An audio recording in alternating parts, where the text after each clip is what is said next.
Assalamualaikum warahmatullahi wabarakatuh. Waalaikumsalam warahmatullahi wabarakatuh. Bismillahirrahmanirrahim. Alhamdulillahi rabbil alamin.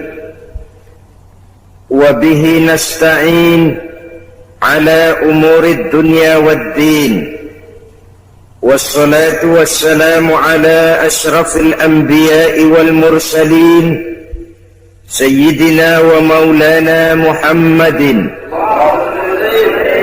وعلى آله وأصحابه المجاهدين الطاهرين أما بعد.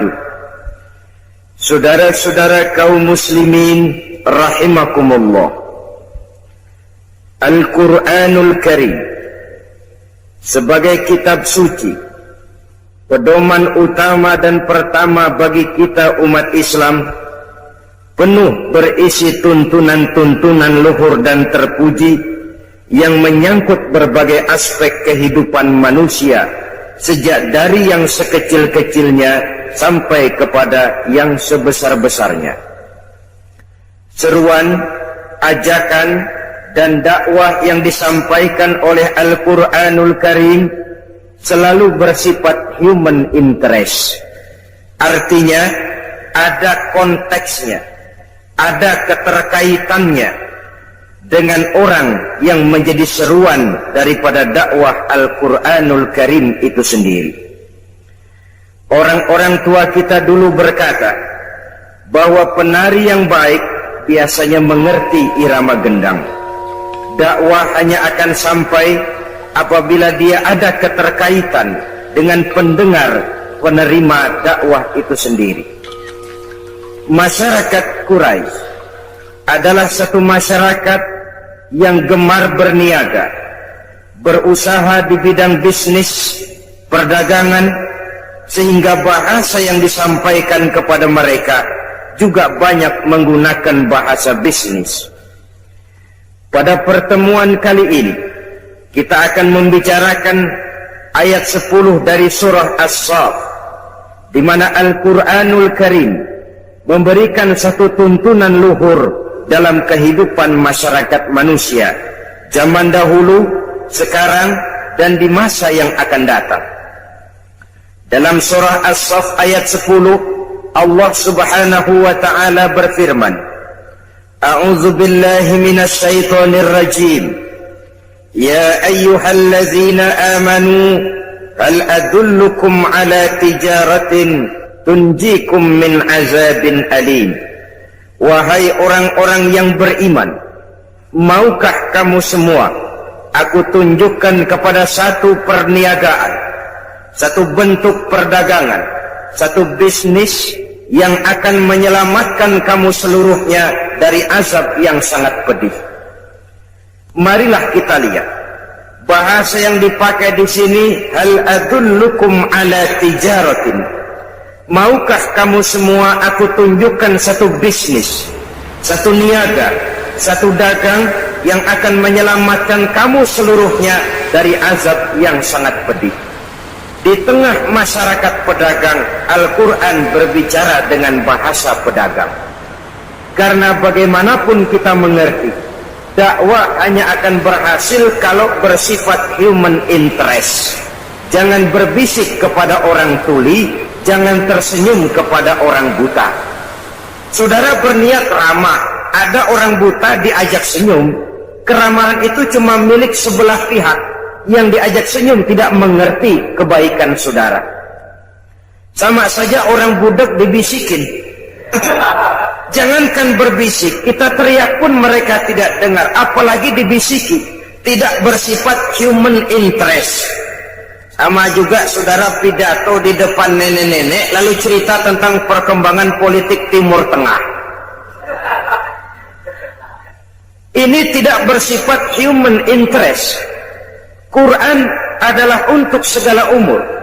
Ia berbicara untuk segala lapisan manusia dengan berbagai macam predisposition, dengan berbagai macam latar belakang.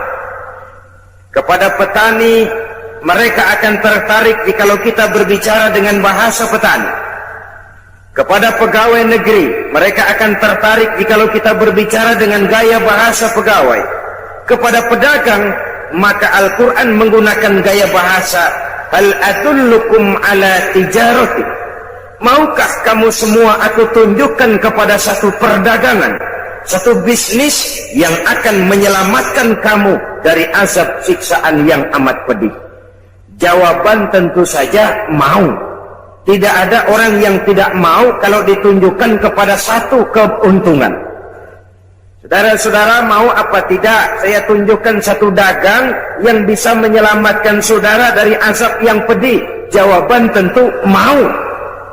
Maka baru masuk kepada seruan Al-Quran itu, kalau kamu semua mau ditunjukkan kepada satu bisnis, satu usaha, satu dagang yang bisa menyelamatkan kamu semua dari azab yang sangat pedih, maka bisnis itu tidak lain. Pertama, tu'minuna billahi, yaitu engkau beriman kepada Allah subhanahu wa ta'ala. Beriman dengan seyakin-yakinnya, meresap sampai ke tulang sumsum yang paling dalam, melekat dan melembaga iman itu dalam kepribadian kita, kemanapun kita pergi, dimanapun saja kita berada. Iman semacam inilah yang mendorong dinamika kehidupan, sehingga manusia mempunyai satu sugesti untuk berbuat dan memanfaatkan waktu-waktu dalam kehidupan ini dengan sebaik-baiknya. Iman akan menyelamatkan manusia dari azab siksaan yang sangat pedih di dunia, lebih-lebih di akhirat nanti. Saudara-saudara kaum muslimin rahimakumullah, yang saya maksud dengan iman yang melembaga, melekat dalam kepribadian kita, oleh karena saya melihat belakangan ini banyak kita yang nilai-nilai imannya nasibnya hanya sekedar jaga rumah, imannya cuma sekedar lipstick, decoration only. Dengan kata lain, iman kita sekarang sering ketinggalan di rumah. Pedagang dia mau ke pasar, iman ditaruh di bupet, dilepit. Jangan ikut ke pasar, man. Kalau kamu ikut ke pasar, timbangan saya nggak bisa curang, man. Anak muda malam minggu mau apel ke rumah si doi. Si doi apel, iman dia tinggal dibuntal di laci. Apel, man, jangan ikut, man. Lo kalau ikut gua nggak bisa macem-macem, man. Ketinggalanlah iman. Akibatnya timbulnya korupsi di kantor, terjadinya timbangan curang di pasar, karena iman ketinggalan di rumah. Terjadinya tabrakan pemuda dengan pemudi karena iman ketinggalan di rumah. Innalillahi, pemuda tabrakan sama pemudi. Kalau mobil tabrakan mobil, kita tahu penyoknya ke dalam. Ini pemuda tabrakan pemudi, penyoknya ke depan. Getok magicnya ada berabe itu.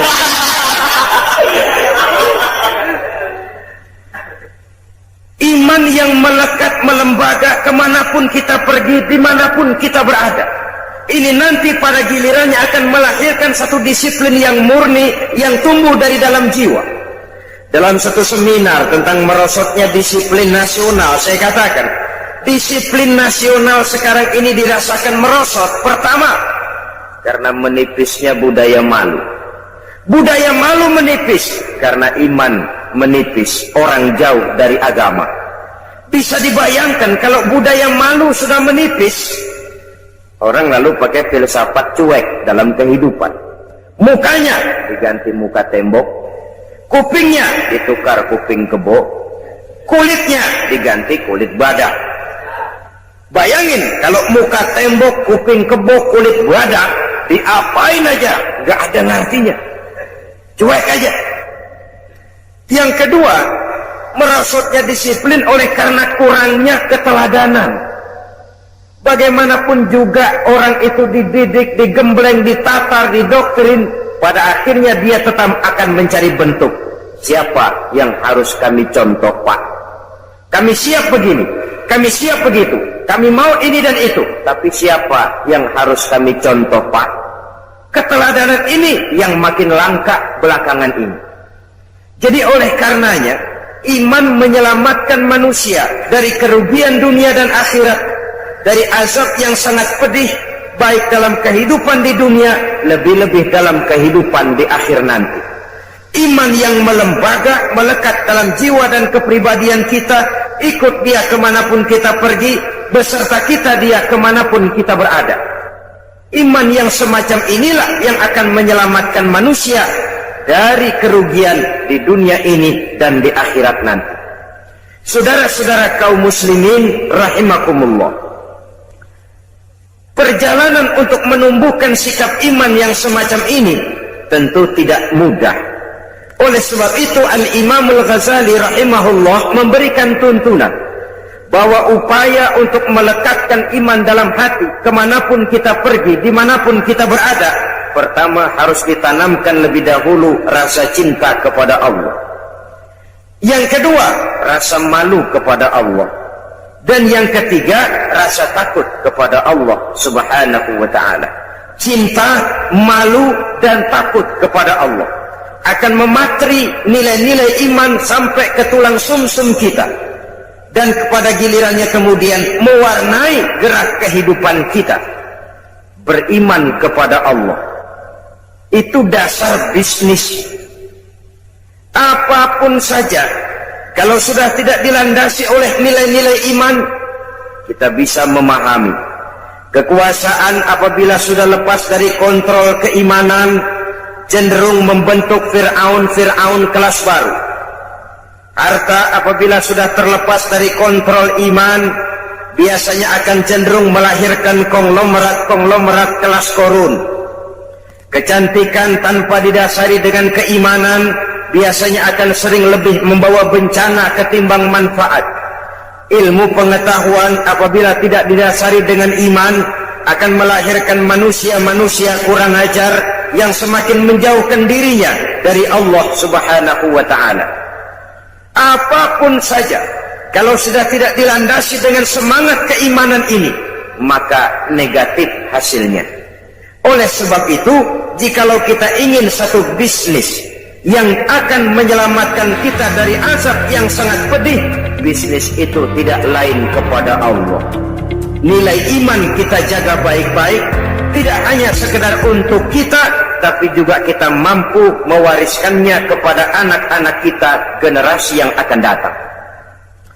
Orang-orang tua bijaksana yang diceritakan dalam Al-Quran, apabila mereka sudah berpikir tentang anak-anaknya, pertanyaan yang paling menggoda hati mereka tidak lain adalah ma ta'buduna min ba'di.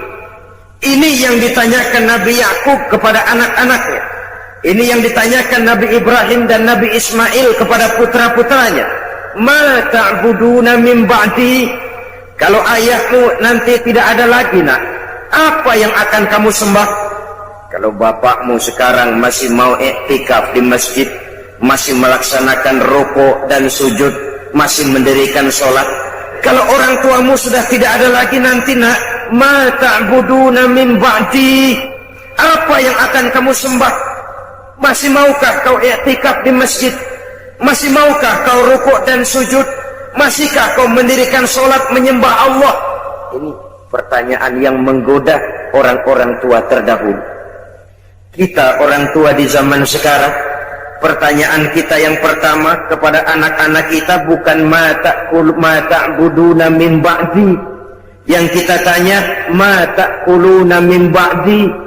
Kalau bapak lu nggak ada, nanti lu makan apa, tong? Perkara anak mau menyembah apa, itu nomor 18. Yang penting makan apa lu nanti.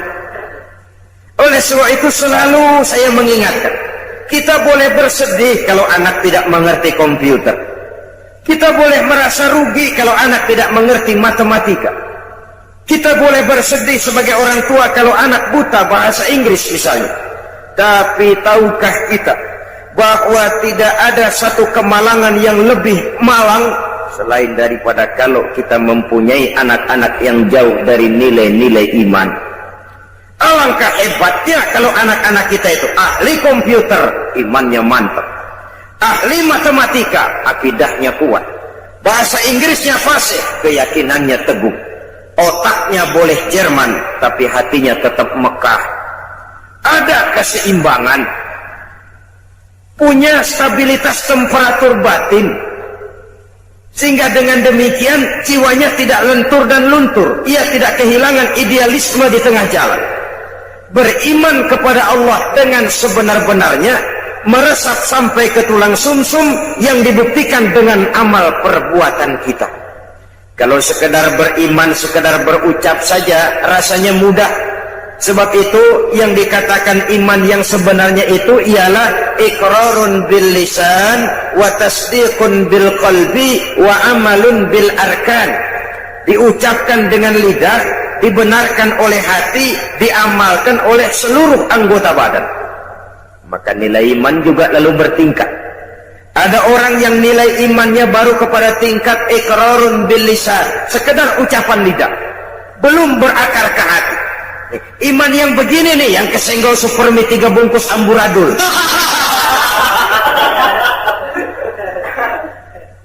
Imannya baru sekedar iqrarun bil lisan, sekedar ucapan lidah, belum berakar di hati. Mudah goyah seperti buih di lautan. Ada yang selain sudah diucapkan oleh lidah, dimantapkan, dibenarkan oleh hati. Lidahnya mengucapkan amantu billah, saya beriman kepada Allah. Hatinya meyakinkan itu sedalam-dalamnya, tapi belum diamalkan melalui anggota badannya. Oh, saya sih biar nggak sembahyang, iman mantep mas. Mantep. Jangan coba-coba ganggu agama saya, tak celurit sampean. Sembahyang enggak, agama dihina, marah bukan main. Ya lumayan. Fanatismenya tinggi. Saudara-saudara, nilai iman yang tertinggi itu setelah diucapkan oleh lidah, diamalkan oleh seluruh anggota dibenarkan oleh hati, diamalkan oleh seluruh anggota badan. Nyawa taruhannya, iman tidak goyah. Nah, beriman kalau belum dapat hidayah itu sulit. Tapi menjaga iman setelah mendapat hidayah jauh lebih sulit. Tantangan semakin berat. Tapi mari pada kesempatan ini kita bercermin dari perjalanan hidup seorang wanita bernama Masito. Saudara kenal Masito? Kenal? Di mana kenalannya? Dalam sejarah, Masito ini wanita budiman yang teguh menjaga iman. Menurut riwayat, dia ini kan hidup dan tinggal di istana Fir'aun, menjadi penyisir rambut keluarga istana. Satu hari sedang menyisiri rambut, jatuh sisir itu. Mulutnya refleks berkata, ya Allah, sisir jatuh ke bawah. Kata-kata Allah ini didengar oleh intel Fir'aun. Dilaporkan kepada Fir'aun. Lapor, bos. Kata Fir'aun, ada apa? Ada bahaya. Bahaya apa?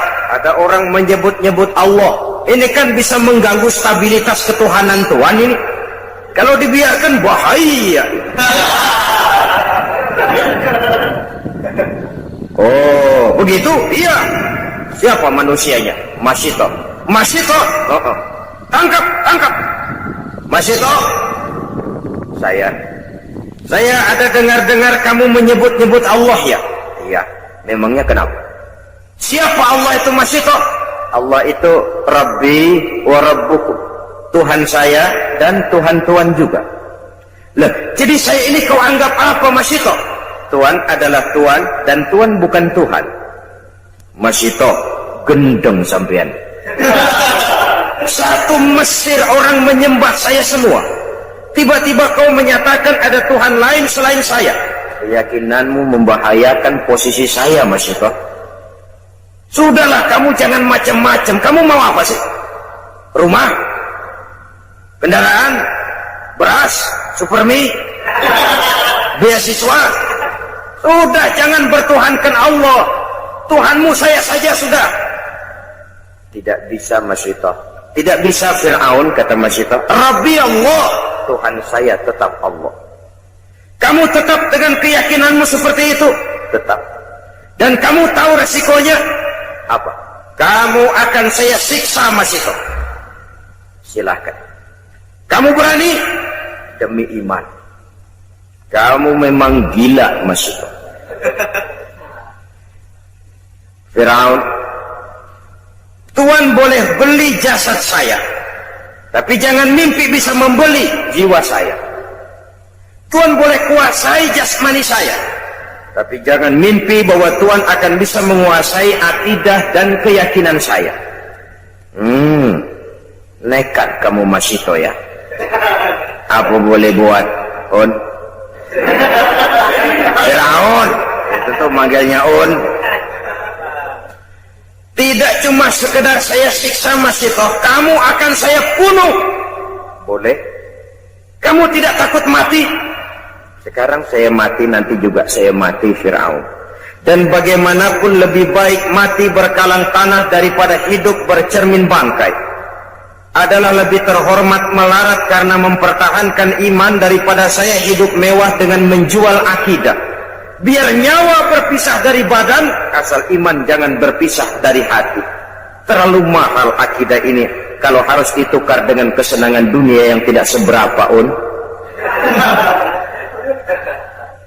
Tidak cuma kamu, Mas Ito, anak-anakmu akan saya bunuh. Boleh. Kamu tidak sayang dan cinta kepada anak-anakmu? Jangan tanya soal itu, Firaun. Saya ibu mereka yang melahirkan mereka dalam pilihan antara hidup dan mati. Saya besarkan mereka dengan untayan air mata, cucuran keringat, kadang genangan darah. Tidak ada ibu yang tidak cinta dan sayang kepada anaknya. Tapi ini akidah. Iman saya lebih mahal daripada kecintaan saya kepada anak-anak saya. Saya rela berpisah dengan mereka untuk iman. Tidak cuma anak-anakmu, Mas Ito, suamimu akan saya bunuh. Silahkan. Muangkel Firaun, kemarahannya sampai kepada puncaknya. Dia panggil tentaranya, siapkan tungku yang besar, isi dengan air, rebus sampai mendidih. Dicari tungku yang besar, dua pak moyangnya kuali. Lalu disiapkan kayu bakar, diisi tungku itu dengan air, direbus air ini. Beberapa lama kemudian air bergolak, menggelegak, panas. Nah, Mas Ito, kamu lihat air sudah bergolak, menggelegak karena panas. Sudah. Kau dan anak-anakmu satu-satu akan saya masukkan ke air itu. Biar kamu tahu bagaimana tidak enaknya mati. Sudah, Tuhanmu tidak sanggup menolong kamu. Coba kamu nyembah saya, aman. Kamu tidak akan saya rebus. Firaun, sudah jangan banyak omong. Kalau kamu mau laksanakan, laksanakan saja. Jangan mimpi saya akan berubah akidah. Rabbi Allah, nyawa taruhannya. Tuhan saya tetap Allah. Mulai. Anaknya dulu. Mas Ito, lihat, anakmu yang pertama akan saya mulai. Diangkat oleh Algojo, anak ini dimasukkan ke tungku yang berisi air mendidih. Bergolak air, masuk si anak ke dalam air, menggelepar, meregang nyawa. Mas Ito dengan air mata berurai membasahi pipi, menyaksikan anaknya menggelepar menghadapi ajal. Selamat jalan, nak. Ibu sayang kepadamu, ibu cinta kepadamu, nak. Tapi ini akidah. Ini lebih mahal dari segalanya, nak. Ibu ikhlas. Mudah-mudahan nanti kita bisa berkumpul di akhirat di bawah naungan ridho Allah. Kuatkan hatimu, nak. Jaga teguh iman. Jangan menyembah Firaun. Gugur anak sebagai syahid. Anaknya yang kedua, ketiga, dan selanjutnya. Mas Ito sendiri sampai kemudian suaminya. Seluruhnya gugur di air yang mendidih untuk mempertahankan iman. Kalau Mas Ito, suaminya, anak-anaknya, nyawa taruhannya, nyawa mereka lepas, dan iman tidak goyah. Adakah intan yang lebih mahal? Adakah mutiara yang lebih berharga selain daripada nilai-nilai iman ini? Tidak ada. Jikalau dia hancur, jikalau dia sudah tidak ada, apalagi yang bisa kita banggakan di dalam kehidupan? Sebab itu, satu kali la ilaha illallah. Mari kita pasang tekad sampai mati, sampai tetes darah yang paling penghabisan, tetap la ilaha illallah. Karena Islam kita hidup, untuk Islam kita berjuang, dan dalam Islam kita ingin kembali menghadap Allah Subhanahu wa ta'ala. Bisnis tidak akan membawa kerugian. Bisnis akan menyelamatkan manusia dari azab yang sangat pedih apabila diawali dan didasari dengan tu'minuna billah, beriman kepada Allah. Orang yang beriman kepada Allah, bergerak di bidang apapun dia, kegiatannya diwarnai oleh nilai-nilai imannya, lalu tidak terjebak kepada prinsip menghalalkan segala cara untuk mencapai satu tujuan. Tapi kalau sudah didasari oleh bukan dengan dasar iman, mafia yang akan lahir. Yang kuat mencaplok yang lemah, pengusaha kakap bukan lagi jadi bapak angkat, bapak asuh, tapi malah jadi pemeras dan menghabiskan pengusaha-pengusaha kecil. Yang pedagang kaki lima tetap tersaruk-saruk, sementara yang tinggi gunung diuruk, sumur digali.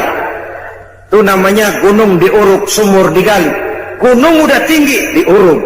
Sumur udah dalam, digali lagi, mungkin habis. Maka kita pun bersyukur bahwa salah satu upaya pemerintah kita adalah mewujudkan pemerataan di dalam pembangunan. Nah, pemerataan ini tentu bukan berarti bahwa manusia Indonesia ini tingkat ekonominya harus sama semua, tidak. Semua harus punya mobil, tidak. Semua harus tinggal di rumah gedung, tidak. Pemerataan itu artinya kalau yang kaya bisa semakin kaya. Kenapa? Yang miskin tidak bisa naik sedikit kaya. Menciptakan kesempatan untuk merubah keadaan. Bukan berarti manusia Indonesia standar ekonominya mesti sama semua. Quran pun mengatakan bahwa Allah melebihkan rezeki sebagian kamu di atas yang lain. Miskin, kaya itu romantika kehidupan. Tidak mungkin kemiskinan bisa dihilangkan, paling-paling dikurangi. Menciptakan pemerataan artinya mewujudkan kesempatan. Jikalau yang kaya bisa semakin kaya, kok yang miskin bisa, kenapa tidak bisa naik jadi sedikit kaya? Setidaknya dia punya kesempatan untuk maju. Saya pikir kalau setiap orang punya kesempatan, dia tentu akan bisa berbuat sebagaimana orang lain bisa. Cuma kesempatan. Dan kesempatan itu kadang-kadang ada tapi ditutup, ada tapi tidak disalurkan, ada tapi kadang-kadang jatuh ke tangan manusia yang tamak bin rakus alias raka. Sehingga dengan demikian maka kesempatan ini sulit untuk teralirkan kepada mereka yang memang memerlukannya. Saudara-saudara kaum muslimin rahimakumullah, dengan demikian maka apabila bisnis ini dilandasi dengan nilai-nilai iman, motivasinya tentu karena iman. Keuntungan yang didapat akan kembali untuk menyinari keimanan, sebagaimana yang dicontohkan misalnya oleh seorang sahabat Sayyidina Utsman ibn Affan radhiyallahu anhu. Pengusaha tangguh, bisnis bidangnya, tapi keuntungannya jelas dialirkan buat kepentingan agama. Saudara-saudara kaum muslimin rahimakumullah, yang kedua setelah beriman kepada Allah juga wa rasulih, yaitu beriman kepada Rasul Allah. Beriman kepada Rasul tidak hanya sekedar percaya bahwa Allah telah mengutus Nabi Adam alaihi salam, bahwa Allah telah mengutus Nabi Nuh, bahwa Allah telah mengutus Nabi Ibrahim. Saudara-saudara kaum muslimin rahimakumullah, seluruh rasul yang diutus oleh Allah, yang 25 jumlahnya yang wajib kita kenal namanya itu, seluruhnya berasal dan bersumber dari satu Tuhan yang sama. Maka ajaran yang mereka bawa tentang Tuhan pasti sama. Intinya pada kalimat la ilaha illallah. Nabi Nuh tentu beliau mengajarkan kepada umatnya la ilaha illallah, Nuh Rasulullah. Nabi Ibrahim tentu beliau mengajarkan kepada umatnya la ilaha illallah, Ibrahim Rasulullah. Nabi Musa tentu mengajarkan kepada umatnya la ilaha illallah, Musa Rasulullah. La ilaha illallahnya itu sama. Seluruh dari Rasul yang 25 sumbernya sama dari Allah. Maka ajaran mereka tentang Tuhan pasti sama. Jadi kalau ada Rasul yang mengajarkan bahwa ada Tuhan lain selain daripada Allah, jelas itu Rasul pabriknya lain. Udah kena assembling itu. Sepanjang sumbernya sama dari Allah Subhanahu wa ta'ala, ajarannya tentang Tuhan pasti sama. Tidak logik, tidak bisa diterima akal. Kalau Allah mengutus Nabi Nuh lalu bilang, Nuh, ajarkan kepada umatmu aku Esa. Diutus lagi Nabi Ibrahim, Ibrahim sampaikan kepada umatmu aku Dua. Diutus lagi Nabi Isa, Isa ajarkan kepada umatmu aku Tiga. Ini Tuhan macam apa ini? Tuhan tidak konsekuen. Kepada seluruh Rasul yang diutus Allah, misinya sama, prinsipnya la ilaha illallah. Kenapa Allah memerlukan mengutus Rasul? Apa tidak bisa Allah berhadapan langsung saja dengan manusia? Bisa. Tapi keterbatasan manusia itulah yang tidak memungkinkan manusia untuk secara langsung berhadapan dengan kebesaran Allah Subhanahu wa ta'ala. Maka dengan sifat rahmahnya Allah diutus para Rasul. Dari zaman ke zaman, prinsipnya membawa akidah dan syariat. Akidahnya sama, syariatnya yang berbeda, sesuai dengan situasi dan kondisi yang dihadapi oleh umat di mana Rasul diutus. Jadi tidak hanya cukup sekedar saya percaya bahwa Allah telah mengutus Nabi Nuh, Allah telah mengutus Musa, Ibrahim, Dawud, Sulaiman, Isa dan lain sebagainya, tapi mengikuti ajaran dan petunjuk Rasul yang diutus kepada kita. Sejak Nabi Muhammad sampai akhir zaman, petunjuk beliaulah yang berlaku. Jadi kalau kita hidup di zaman sekarang mengikuti syariat yang dibawa oleh Nabi Ibrahim, kedaluarsa, terlambat. Mengikuti syariat yang dibawa Nabi Sulaiman, terlambat. Syariat itu betul, tapi hanya berlaku di zaman Nabi Sulaiman. Syariat yang dibawa Nabi Musa benar, hanya berlaku di zaman Nabi Musa, Nabi Sulaiman dan selanjutnya. Sedangkan sejak diutusnya Nabi kita sampai ke akhir zaman, syariat beliaulah yang berlaku. Saudara-saudara kaum muslimin rahimakumullah. Jadi percaya kepada Allah tanpa mempercayai Rasulnya itu sama juga meragukan Allah. Karena itu tidak bisa dipisahkan satu dengan lainnya. Beriman kepada Allah, beriman kepada para Rasulnya. Dan sudah disepakati menurut tuntunan Al-Quran bahwa Nabi kita Muhammad Sallallahu Alaihi Wasallam adalah Rasul terakhir yang diutus oleh Allah Subhanahu Wa Taala. Tidak ada lagi Rasul sesudah beliau.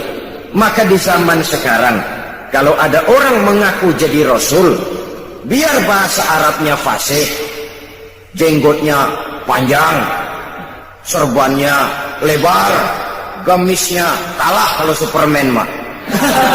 Kalau dia ngaku jadi nabi, ngaku jadi rasul, kita umat Islam wajib untuk tidak percaya. Wajib untuk tidak percaya. Nah, ini kondisi dasar beriman kepada Allah dan Rasulnya. Sesudah itu, bisnis yang tidak membawa kerugian itu apa?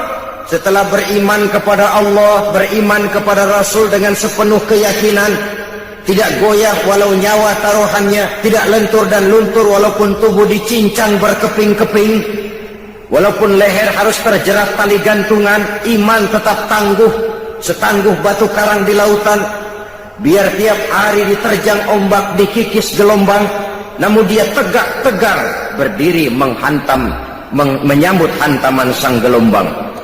Setelah itu, wa tujahiduna fi sabilillahi bi amwalikum wa anfusikum. Setelah beriman kepada Allah dan Rasulnya, engkau berjihad fi sabilillah, di jalan Allah, bi amwalikum wa anfusikum, dengan harta bendamu dan dengan dirimu, dengan jiwa dan ragamu.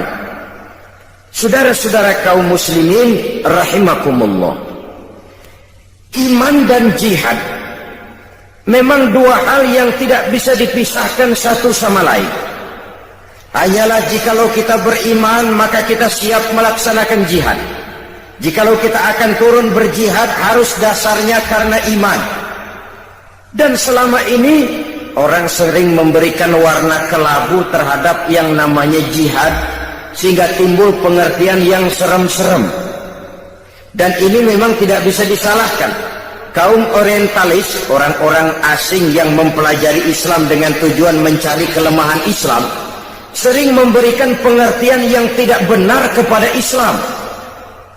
Dan ini sering ditelan oleh orang-orang yang mempelajari Islam melalui buku mereka. Umpamanya mereka menyebut Islam itu dengan Muhammadanism. Ini misalnya disponsori oleh Gates dan kawan-kawan, profesor dari Harvard University, guru besar tentang Islam tapi orang bukan Islam dia. Islam disebut Muhammadanism, ajaran Muhammad. Nah, sepintas sesungguhnya fungsi Nabi Muhammad dalam Islam hanya sekedar penyampai.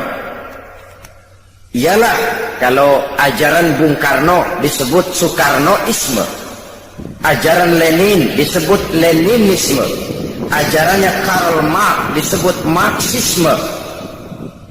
Tapi kalau Islam disebut dengan Muhammadanism, Muhammadanisme, akan timbul kesan seolah-olah Islam adalah produk Nabi Muhammad, seolah-olah Islam adalah buatan bikinan Nabi kita. Padahal tidak, Nabi cuma sekedar penyampai. Nah, termasuk jihad. Gib misalnya dan beberapa teman-temannya yang lain menyebut jihad itu dengan jihad is a holy war. Jihad adalah perang suci. Sehingga konotasi jihad selalu diidentikan dengan perang. Kesan yang timbul keras, kasar, brutal, teroris. Maka akibatnya tiap kali kita bicara soal jihad, orang a priori curiga, memandang kita dengan su'uzon.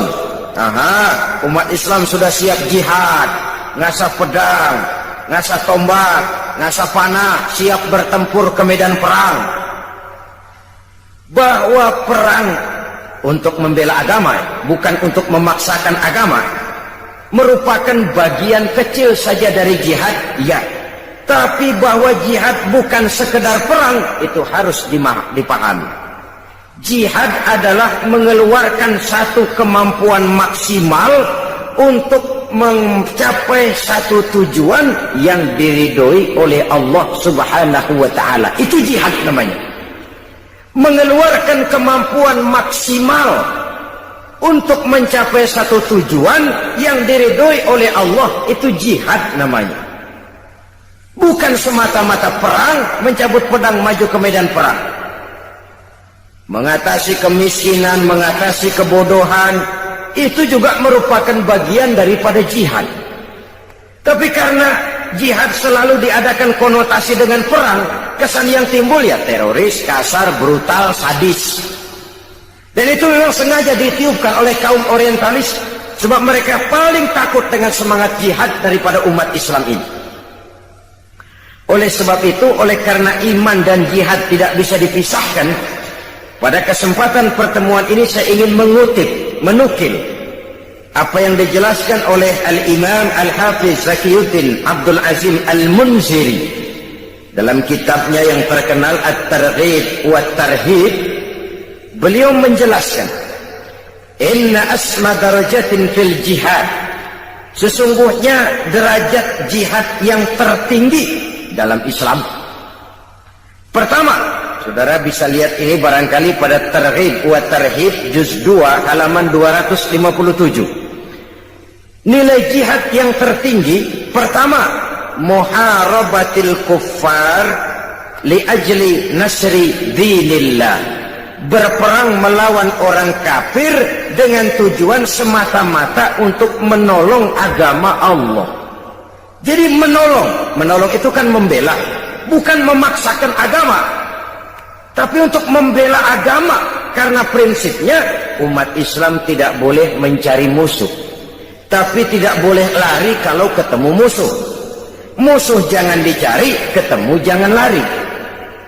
Dalam Islam ada tuntunan tentang perang, bukan memaksakan keyakinan, tapi membela keyakinan. Pada saat agama dihina orang, pada saat agama disepelekan, pada saat umat dinistakan, di situ kita tampil. Tapi kalau tidak, kepada orang kafir kita siap hidup rukun, bergandengan, zimmi, kafir zimmi, orang kafir yang mau hidup damai dengan kita, darahnya haram, harta bendanya haram, mengganggu mereka sama dengan mengganggu Nabi. Islam agama damai. Tapi kalau agama dihina, agama dicaci maki, umat dinistakan, semangat jihad itu tampil maju ke medan perang kalau perlu, tapi tujuannya semata-mata bukan karena sentimen, tapi karena argumen. Bukan untuk mencari kemenangan, tapi untuk menegakkan kebenaran. Bukan untuk membalas dendam, tapi untuk menegakkan yang hak, membela, membantu agama Allah Subhanahu wa ta'ala. Dan ini kewajiban setiap kita. Sekarang memang kita tidak menghadapi perang Badar seperti di zaman Nabi, dengan pedang, dengan tombak, dengan panah, tapi perang akidah kan terus berlangsung. Kalau televisi punya acara berpacu dalam melodi, kita sekarang tidak berlebihan, sekarang ini berpacu dalam agama. Perang akidah. Jikalau kita kalah, ya kita sekarang masih beriman, berakidah, tapi generasi yang akan datang, wallahu a'lam. Semangat jihad tidak boleh lumpuh, semangat jihad tidak boleh lentur dan luntur, tetapi dengan batas-batas bahwa kafir itu jelas-jelas mengganggu kita. Dan itu pun tidak langsung dengan mengangkat senjata, sepanjang kita bisa peringatkan dengan lidah, mari peringatkan. Apalagi kita tinggal di satu negara hukum, tidak boleh main hakim sendiri, saling menghormati, menjaga kerukunan. Tidak boleh menyebarkan agama kepada orang yang memang sudah beragama, walaupun dengan dalih sosial kemanusiaan, menolong orang-orang susah, tapi di belakangnya ada pamrih menyebarkan agama. Diplomasi semacam itu sebenarnya sudah kuno. Orang bersembunyi dengan topeng kemanusiaan tapi menyebarkan agama. Saudara-saudara kaum muslimin rahimakumullah, Islam sebagai agama Allah tidak mungkin hilang dari dunia. Tapi Allah tidak memberikan jaminan Islam akan kekal di negeri ini. Jikalau kita umat Islam di Indonesia tidak mau menjaga Islam ini, tidak mau berjuang dan berkorban untuk kepentingan Islam ini, tidak mau mewariskan Islam ini kepada anak-anak kita generasi yang akan datang. Jadi ini tingkat jihad yang tertinggi, muharabatul kuffar li ajli nasri dinillah, berperang melawan orang kafir dengan tujuan membela, menolong agama Allah. Itu satu. Yang kedua, da'watun nasi ilal haq, berdakwah kepada manusia, menyampaikan kebenaran, mengajak manusia kepada yang hak. Yang hak itu apa? Al-haqqu min rabbika, kebenaran itu datang dari Tuhanmu. Apa yang datang dari Allah itu? Islam. Berdakwah adalah jihad dengan kemampuan yang ada pada kita. Bisa berdakwah lewat ilmu, lewat konsep, lewat gagasan dan lain sebagainya.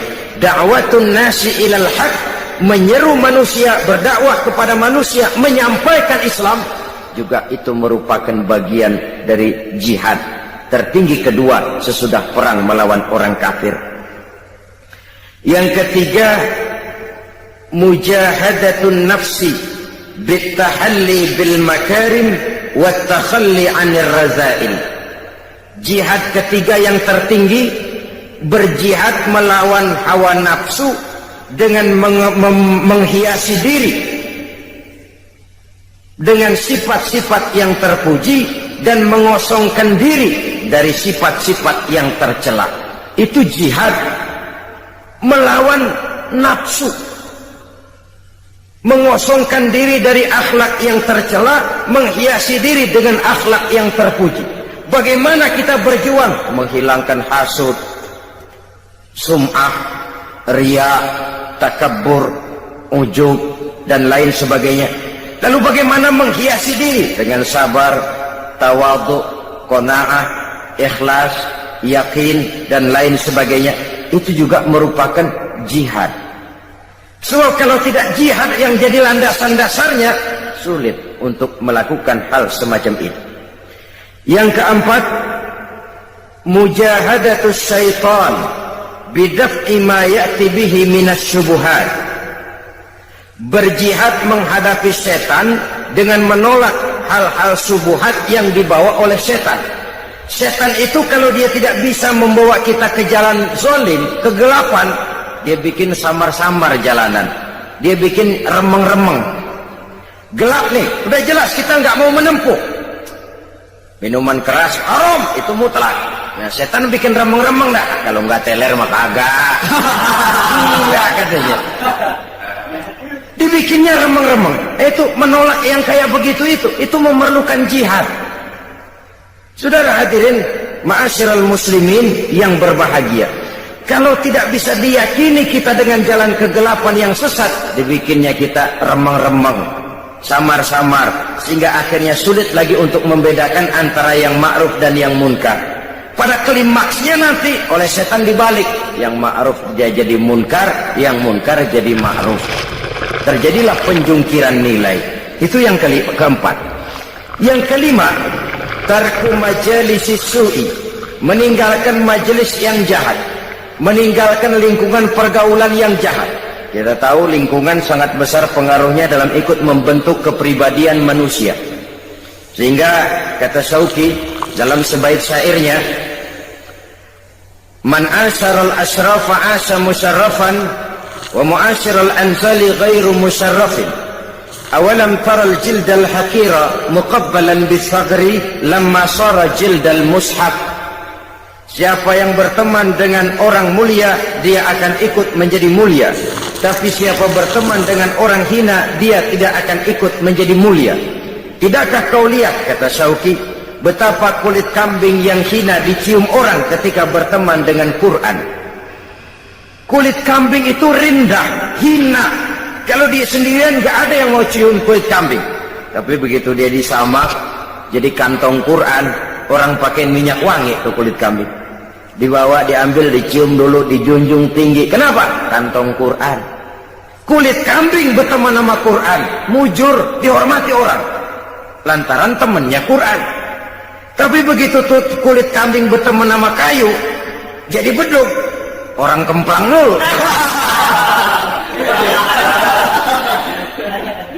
Subuh gelap-gelap orang kemplangin udah. Itu kalau dipikir-pikir dikit banget tuh. Salam ini temen doang tuh kulit kambing. Yang temennya Quran dihormatin, yang temennya kayu lantaran beduk, orang gaplokin dulu. Jadi terutama adik-adik remaja, para pemuda, sebagai pemuda bergaul dengan siapa saja silakan bergaul, tapi harus punya filter. Namanya remaja tidak bergaul pun tidak baik. Ndelohom gelenggem di rumah, ngitungin kasok mulu. Bergaulah. Dengan bergaul nuansa pandangan wawasan terbuka. Dengan bergaul banyak yang kita serap dari pergaulan, tapi harus punya filter. Meninggalkan lingkungan pergaulan yang jahat. Dia kenal penjahat boleh untuk terhindar dari kejahatannya. Tapi jangan lupa kadang-kadang getahnya ngikut. Saudara hadirin yang saya hormati, jadi dengan demikian lingkungan pergaulan ini sangat besar pengaruhnya dalam ikut membentuk kepribadian manusia. Oleh karena itu, tarku majalisi su'i, meninggalkan lingkungan yang jahat, itu jihad, dan itu berat. Orang kalau ngadain kumpulan ngaji, seret banget, kayak narik bambu dari ujung. Kita getok rumahnya, ngajinya duluan dah. Duluan, ntar saya nyusul belakangan. Ya tentu, masa nyusul duluan, tentu saja belakangan. Saudara-saudara, tapi kalau kita membentuk satu pub, satu klub yang tidak berorientasi kepada kehidupan beragama, itu gampang benar suburnya itu. Banyak peminatnya. Tapi kalau sudah namanya majelis taklim atau kegiatan sosial menyantuni yatim piatu, peminatnya rasanya langka, seret. Coba adakan pengajian. Kadang-kadang yang datang dari itu ke itu juga. Tapi begitu pengajian bikin piknik, 2016 yang dapat. Banyak bukan main. Ini kan apa yang disabdakan Nabi. Zuyyina apa? Huffatil jannatu bil makarih wa huffatin naru bis syahawat. Bahwa surga dan jalan yang menuju ke surga dikelilingi oleh hal-hal yang tidak menyenangkan. Sebaliknya, neraka dan jalan yang mengarah kepada neraka diliputi dengan hal-hal yang sangat menyenangkan. Karena itu ini juga merupakan jihad. Meninggalkan lingkungan jahat. Sebab lingkungan yang jahat itu magnetnya kuat sekali. Dorongannya kuat sekali. Ya kadang-kadang karena gengsi, masa anak muda kayaknya nggak bisa teler, kayaknya kuno banget. Nah, rangsangan semacam ini lalu mencoba ikut-ikutan untuk ya menikmati, setidaknya pernah ngerasain teler begitu, nggak ketinggalan zaman. Ini juga memerlukan jihad.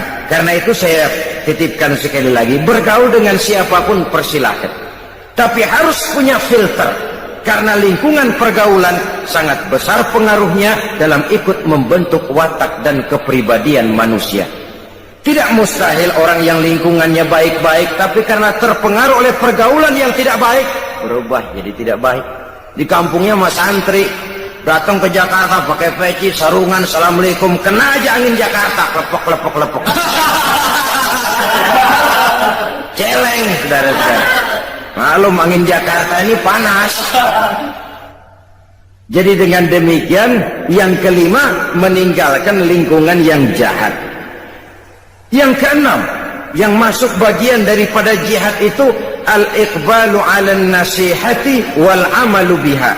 Menerima nasihat dan mengamalkannya, itu juga jihad. Dan itu berat. Apalagi kalau nasihat itu kira-kira ngetok jidat kita. Itu berat loh nerimanya. Orang bilangin, kamu ini punya penyakit hasut. Kita memang punya penyakit itu, tapi kadang-kadang harga diri kita yang muncul. Tapi jadi gua lu bilangin. Tuan gua sama lu. Tuaan katanya. Apalagi yang bilangin anak baru kemarin, lu ngasih tahu gua, lu sunat, gua yang mangkuk lu. Gengsi yang lalu timbul. Menerima nasihat dan mengamalkannya secara ikhlas itu berat. Karena itu mengakui kekurangan diri. Sehingga Nabi pesan apa? Tuba liman syaghalahu aibuhu an uyubin nas. Beruntunglah orang yang kekurangan pada dirinya menyebabkan dia sudah cukup sibuk sehingga tidak sempat mencari-cari kekurangan orang lain. Si Ano katanya, Ano enggak tahu ya, saya sibuk mikirin aib diri saya, lalu bagaimana saya tahu aib orang lain? Kadang-kadang kita ini terbalik, sibuk mencari aib kekurangan orang lain sampai lupa kepada aib kita sendiri. Nggak ada aib orang, malah kita cari, kita korek-korek. Siapa aja kita hubungin, gue denger si Ano. Udah dah, nyambung dah, kalau udah Ano juga Ano. Saudara-saudara kaum muslimin rahimakumullah. Jadi dengan demikian nasihat ini bisa datang dari orang lain, bisa datang dari diri kita sendiri, bisa datang dari semua yang kita lihat dalam kehidupan. Semuanya kita terima, kita amalkan yang baiknya, kita saring yang tidak baiknya untuk tidak kita gunakan di dalam kehidupan. Jadi dengan demikian termasuk memerangi kemiskinan, memberantas kebodohan, jihad, menyantuni yatim piatu, jihad, mengembangkan majelis taklim, jihad, memakmurkan masjid, jihad. Kata-kata jihad itu sangat luas. Bahkan istiqomah dalam beribadah kepada Allah Subhanahu wa ta'ala juga merupakan jihad. Nah, kalau demikian halnya, apa alat yang dipakai untuk melaksanakan jihad? Pertama amwal, yang kedua anfus. Dengan segenap harta bendamu dan dengan jiwa dan ragamu. Harta benda ini, jiwa raga ini siap kita gunakan untuk jihad fi sabilillah. Dalam artian yang seluas-luasnya, bukan dalam artian yang sempit. Harta barulah berfungsi sebagai harta kalau dia menjadi alat jihad kita, menunjang jalan untuk menuju ridho Allah Subhanahu wa ta'ala. Lagi pula apa sih yang kita miliki dalam arti mutlak di dunia ini? Kita cuma sekedar hak guna pakai. Harta itu titipan. Kita kumpulkan sebanyak-banyaknya sesuatu yang kita tidak akan bawa pulang ke alam barzakh nanti. Kita sibuk menghalalkan segala cara. Kalau perlu 7 turunan kita tidak ingin miskin. Tetapi kita sadar itu tidak akan kita bawa nanti ke alam barzakh. Itu semua cuma sekedar hak guna pakai, hak mutlak hanya untuk Allah Azza wa Jalla. Harta dan diri, jiwa dan raga sepenuhnya sudah kita kontrak, sudah kita adakan satu transaksi dalam bisnis ini untuk kita gunakan sebagai jihad di jalan Allah Subhanahu wa ta'ala. Satu kali bisnis ini sudah kita tujukan kepada Allah, jangan berbisnis kepada yang selain Allah. Amwal dan anfus, harta dan jiwa dan raga, seluruhnya sudah kita transaksikan kepada Allah Subhanahu wa ta'ala. Itulah saham kita, amwal dan anfus. Kalau itu tidak kita salurkan di jalan Allah, kita tidak akan punya saham untuk kehidupan di akhirat nanti. Saudara-saudara kaum muslimin rahimakumullah. Lalu diakhiri ayat ini dengan pernyataan Allah, "Dzalikum khairul lakum in kuntum ta'lamun, yaghfir lakum dzunubakum wa yudkhilkum jannatin tajri min tahtihal anhar." Jikalau itu semua kamu laksanakan, kamu beriman kepada Allah dan Rasul-Nya, kemudian kamu berjuang di jalan Allah dengan harta bendamu dan jiwa ragamu, yang demikian itu lebih baik bagimu kalau kamu mengetahuinya. Kalau itu kamu laksanakan, yaghfir lakum dzunubakum, Allah akan mengampuni segala dosamu, wa yudkhilkum jannatin tajri min tahtihal anhar, dan dimasukkannya kamu ke dalam surga yang di bawahnya mengalir sungai-sungai. Di sini penilaian Allah kepada kita. Mungkin tahajud kita rada kurang, tapi nilai jihad kita diterima Allah. Yaghfir lakum dzunubakum. Allah Maha tahu, Maha luas ilmunya, menilai manusia dari berbagai segi perjuangannya. Semoga kita diberikan kekuatan oleh Allah Subhanahu wa ta'ala untuk melaksanakan apa yang diajarkan dalam ayat ini. Terima kasih atas perhatian saudara. Mohon maaf atas segala kekurangan. Usikum wa nafsi bitaqwallah. Wassalamu alaikum warahmatullahi wabarakatuh.